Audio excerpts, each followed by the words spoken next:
Hello friends, आज नया video को स्वागत। आप देखिपे फाइनाली आमर रॉयल शर्मा यूनिवर्सिटी जोटा बीएड सेकेंड सेमिस्टर जुलाई एग्जाम से ऑलरेडी टाइम टेबल पलि आसने देखिपे 28, 29, 30, 31 4 दिन एग्जाम ऑलरेडी टाइम टेबल पलि आसला।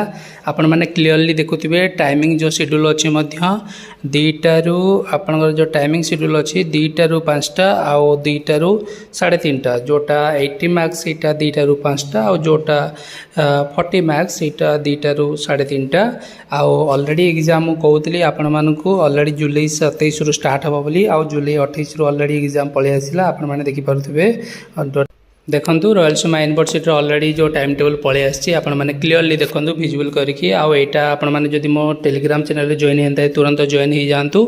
आदि भिडियो को नुआ देखुं लाइक आउ सब्सक्राइब करने को निहाती भूलिए ना, कारण आग को एमती रॉयल शर्मा यूनिवर्सिटी आपन को किए भी ऑथेंटिकेशन अपडेट देवे ना, केवल मो थ्रू ही मिले। तो यहाँ थी आज गोटे बड़ जदि भिडियोटी भल लगे लाइक आउ सब्सक्राइब करने को जमा भी भूलिए ना। आउ फ्रेंड सर्किल निहाती शेयर करूँ। और आज गोटे बड़ अपडेट आपको देवी गोटे गुड न्यूज जोटा कि आपण मानक आउ किछि समय पर मो साइड रे पाइबे। Thank you very much.